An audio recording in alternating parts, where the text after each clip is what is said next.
Hey everybody, this is Josh Cook, aka Seizures Palace, and today we're going to be doing Song a Week number 40. If you celebrate it, by the way, happy St. Patrick's Day. Today we're going to be doing a song for a 50-second video clip for Remix My Band's promo video on YouTube. And Remix My Band is a site that I am co-founder of along with my business partner Sean Harvey, getting some other people in on the team as well too. If you haven't checked it out already, check out remixmyband.com. It's a great way for producers to make money and for bands and other artists to find producers for hire. Anyway, let's get into it. Okay, so let's listen to a sample of the song, and don't forget to watch the bottom left for the video. This is going to get a little bit congested because I have my webcam going on the left. I have the video that I'm doing the music for in the bottom left, and some of the effects and stuff might get kind of buried. I'm going to try to make sure that you guys can see what's going on as we get through it. It's so short, I'm just going to show you what I have so far.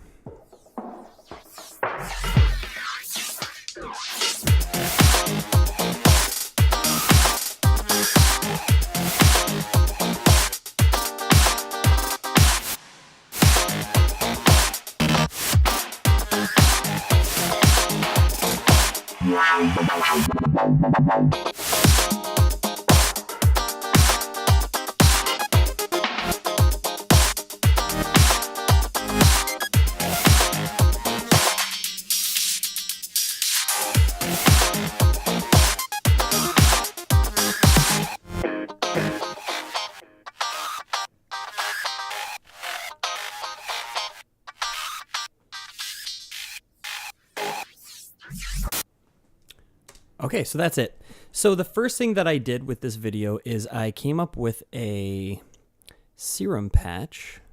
Did I come up with it? It was a preset. I kind of adjusted a preset. Here's serum. Boom. Let's bring it over from the other monitor. So, can I use my keyboard for this? I think I can. Oh, there's a whole lot of filtering going on. Ooh, window management. All right, let's turn this off. Here's the sound. It's really quiet still. What's going on there? Oh, utility. So yeah, bass kind of Neuro. I think that was one of the presets there. And I just kind of adjusted it a little bit within the basic scanning of the wavetable and the filter. And then most of the effect past that is a lot of auto filtering. Like take a look at the automation happening on this auto filter to thin out the sound. So I wanted a little bit of low end. No, allow me to backtrack. So I wanted to start off kind of thin and have the drum beat a little bit more prevalent than the actual synth. It kind of around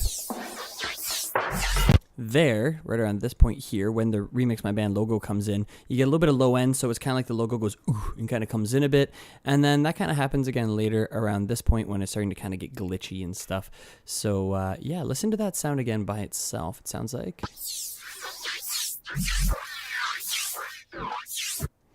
And I got that technique of just like doing a whole lot of automation on a filter just from any Reese sounding bass, kind of like Noisia and that stuff. Half of it is the synthesis, but a good portion of it is band pass filtering or just a whole lot of filter automation. I'm not band pass filtering here. I'm just using a high pass filter, but it worked for the sake of what I needed it to do. So that was kind of why so much went into that filtering there. And then, excuse me, for the sake of continuity, it all ends with this. It just kind of like warps right into that ending. So I don't know. I was digging the filter automation on that. Shh, calm yourself. We have a loop here. This was just an Ableton loop. So the drum loop was one of the couple of things that I wanted to have in the song that reflected something a little bit more like an actual acoustic band or a live band, although it's still not really like your standard band rock beat or whatever. It worked. It was a little more acoustic, so that's kind of something I was hoping to integrate in. And the other thing that I used to complement that is the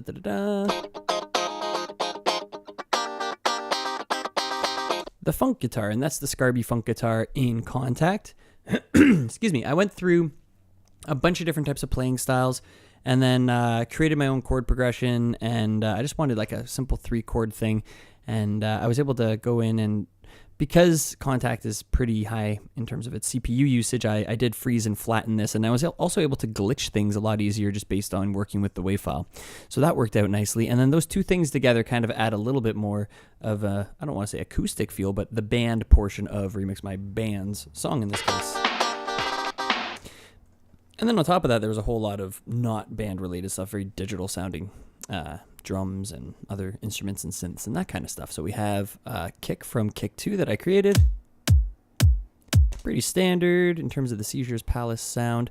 And then I did a little auto filter with a bump up at around 60 hertz because even though this is tuned to G, which means that about 50 hertz is going to be where the fundamental of that kick is, a little bit higher kind of sets some more room for that serum sub to sit down below. And when I say serum sub, I mean the sub oscillator that's built into Serum. If you haven't seen that yet, if you're not a Serum user, it's really cool. Up in the top left here, you can literally just layer on an extra sub. So you get oscillator A, B, and a sub. And I remember when I first got Serum, I'm like, what? It's only 2 oscillators. Massive had 3. Well, you're probably going to use one for a sub in Massive anyway. And good God, it's Serum. I mean, the two are just oranges and apples. When I got using Serum, I instantly fully understood what wavetable synthesis was just based on, well, the little editor here, right? This just makes a whole lot of sense. We're scanning through and we're seeing little tiny deviations between all the different wavetables, and it's like scanning through a little cartoon book or a little notepad cartoon, that kind of idea. So anyway, this isn't a Serum tutorial. I'm not about to get into that, nor am I an expert, but I love messing around in Serum. I should say I'm not expert in Serum. Other things, yes, that, no. Going on to some of the other presets that I chose. These 3 synths I layered together. They sound like this.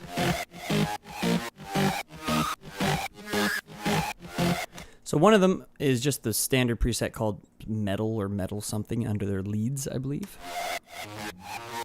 And that's kind of like, to me, that's the main sound of this whole video. It's the thing that pops out the most, and it's just kind of got that grittiness and that kind of, I don't know, just some edge, which is nice. Then we got this guy, Crunch.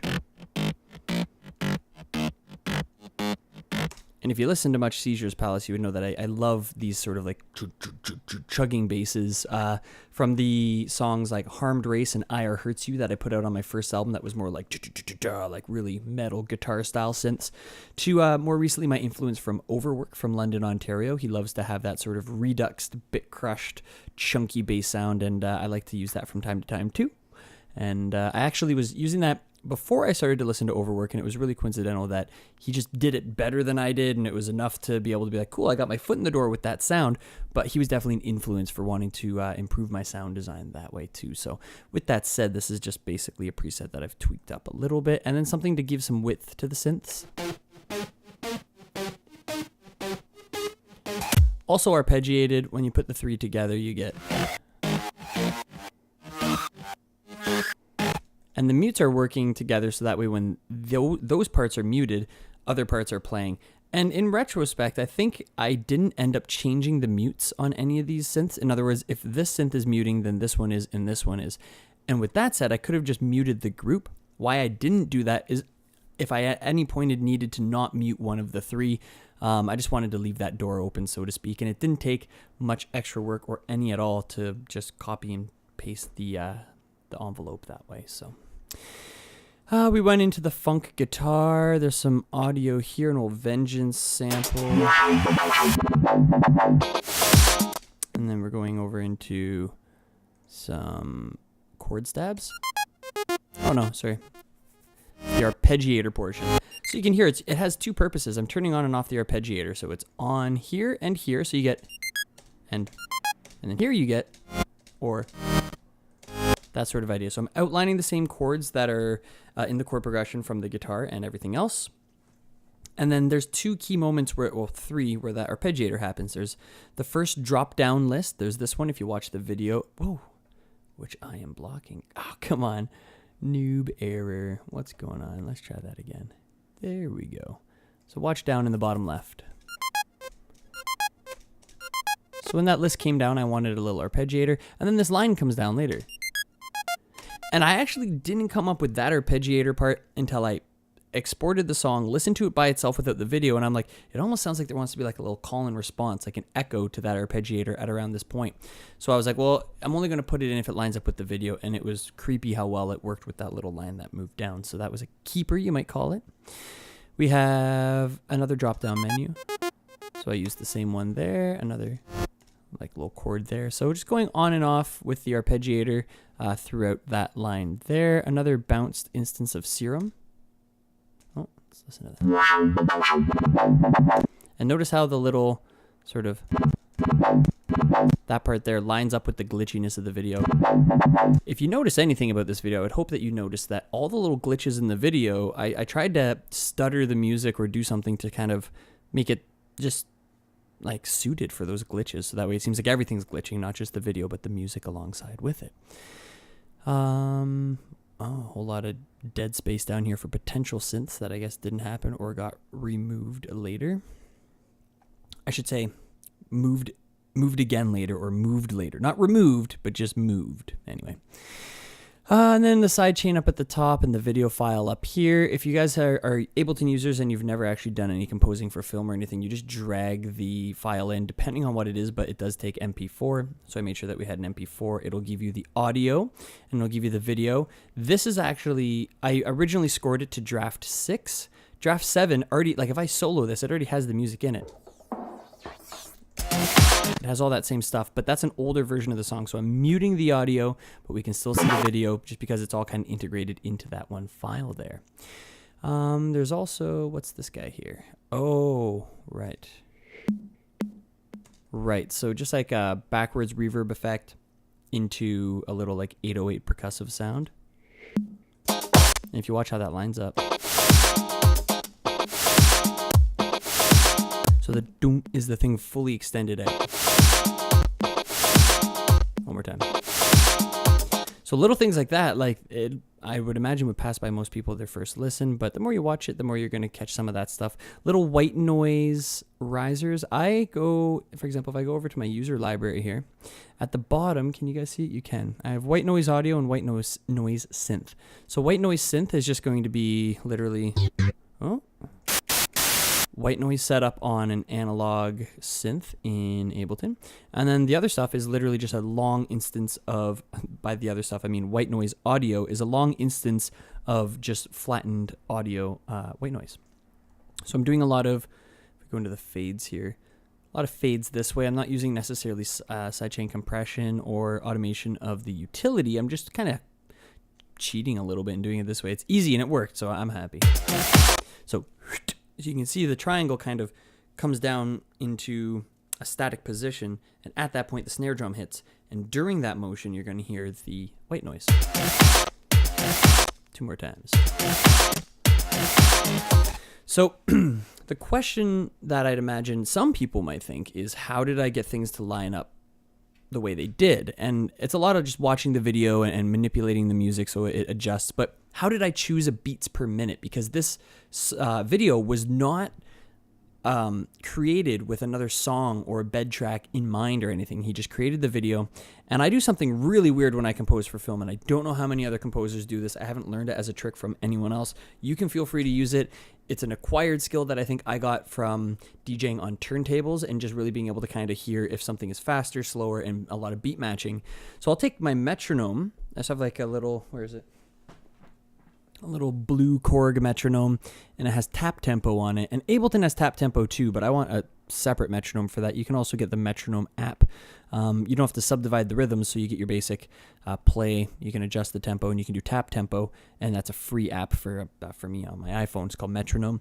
And I'll watch the video, and I'll kind of tap along when all the cue points are happening until I find like a beat that kind of works with some of those cues. So and then you want it to the point where those cues are happening on as much as subdivided 16th notes as the division. So not everything's going to line up with the quarter note pulse or anything like that. In other words, beats 1, 2, 3, and 4. You might have some that are going da, da, da, da, and kind of like in between the beats, but you kind of just have to feel it out. It's just it's a feel thing, I suppose. So that got me to 114 beats per minute. Then you bring in the audio file and the video file, or video and audio, and then you just start making stuff from there, I guess. So for me, it was all about starting with that crazy intro synth and then just opening up like 5 instances of Serum, navigating a bunch of presets. And I'm notorious for not going too deep into presets. I'll listen to like 5 or 6, and normally one of them I'll be able to hear how I want to change the sound or how I can use it. And I think the big thing that helps is playing styles on the keyboard. A lot, like, I mean, outside of the really like not tuned dubstep sounds, those growls that don't really have a defined pitch and that kind of stuff, no playing style is really going to get you much further with that. It's just a whole lot of like extracting little bits and pieces of different sounds. But I'm talking when you have like the idea of being able to play an organ sound or something with harmony, or a lead sound that has clear pitch definition, just to go through and experiment with different playing styles. And I think that's why a lot of producers jump around so much in their sound design, is because the playing styles aren't available to them. So I'd highly recommend keep playing keyboard or guitar as a producer. Get good at it, take lessons, find a teacher, do what you have to do. I think I've said everything that I had to say for today. There's a little bit of master automation going on here, the little filter. I might not thin that out so much, like even if I bring that down, it's still very sharp sounding. You know what? I'm going to do this now too, actually. If I was to open this filter up all the way and kind of have a reverse filter idea going on, then I can sweep out some of those extreme highs at the same time. Let's see how that would sound. I don't know if this is all lined up right. We'll find out. All right, so that's the idea, but just not as extreme. Let's go here with it. Even less. I just want to shave off some of those extreme highs. A little bit more. And a touch more, and I think that'll do it. Yeah, so you can kind of see how I went about the process of that originally with the low pass filter, rather high pass filter, and now we just added a low pass filter. So I haven't mastered this track yet. That's basically the next step. And I think there was like 2 little cue points that I hadn't lined up yet. I'm going to try to find those and make sure that there's something lined up there. And then just give it a once over, really listen to it. And it has to be done by the end of today because we're going to be putting out that video ASAP. And with that said, check the description. As soon as the video comes out, I will be putting the link to the video in the description. And you can check the whole thing out. You've basically already seen it down below. But there's going to be some subtle variations on what I've done here. There's going to be some mastering on it, and you'll get to biggie size it and really just kind of get into the video, which is cool. So one more time, check out remixmyband.com if you haven't already.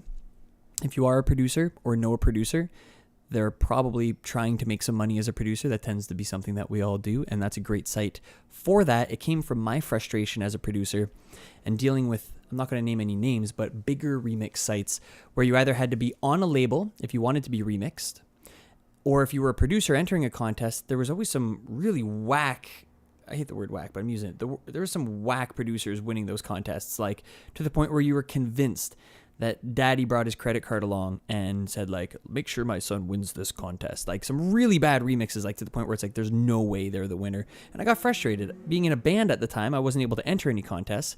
And being a producer that wasn't buying my way to a win meant that I wasn't winning any contests. I won a couple, but not the big cash ones. They were always kind of just thrown away to, I don't know. There were some good winners along the way, but there's definitely some really bad ones. So I got frustrated with that and then wanted to create my own version of a remix site where it's not necessarily 400 people enter a remix contest, 3 of those people win, 2 of which just got popular vote, we'll say, because they spammed it on social media, and 1 person wins because it was either the artist really just liked their song, and sometimes they're really weird songs, and that's cool. If the artist likes it, they like it. But again, I'm convinced there was some other stuff going on. The way our site works is it's a bit more like bob fishing. Our producers put out their work. Artists come on, by artists I mean band or solo artists, they come onto our site. They do a genre search. So if you're in a rock band and you want a funky dubstep remix, you would click funk, dubstep. Also descriptive words will be coming soon too, like funky or I don't know, like that kind of idea anyway, like groovy, that stuff. And then a list gets populated that the band and or artist can search through. They can favorite along the way if they want to, or put it in a queue and listen back to them later. And there's straight up a hire button on our site, so you can hire the producers through our site. So with that said, we've had to work out quite a bit of legal work, but we're there. We're there, baby. We rebranded. We're about to do a big media push. And I'm just really excited to see where all that goes. So this is Sean and I working on our first YouTube video for Remix My Band. And I think for our first one, we did pretty good. So anyway, to finish up today, you guys know I am Josh Cook, a.k.a. Seizures Palace. Check me out on SoundCloud if you haven't already. Please like, comment, subscribe, and I'll see you next week. Peace.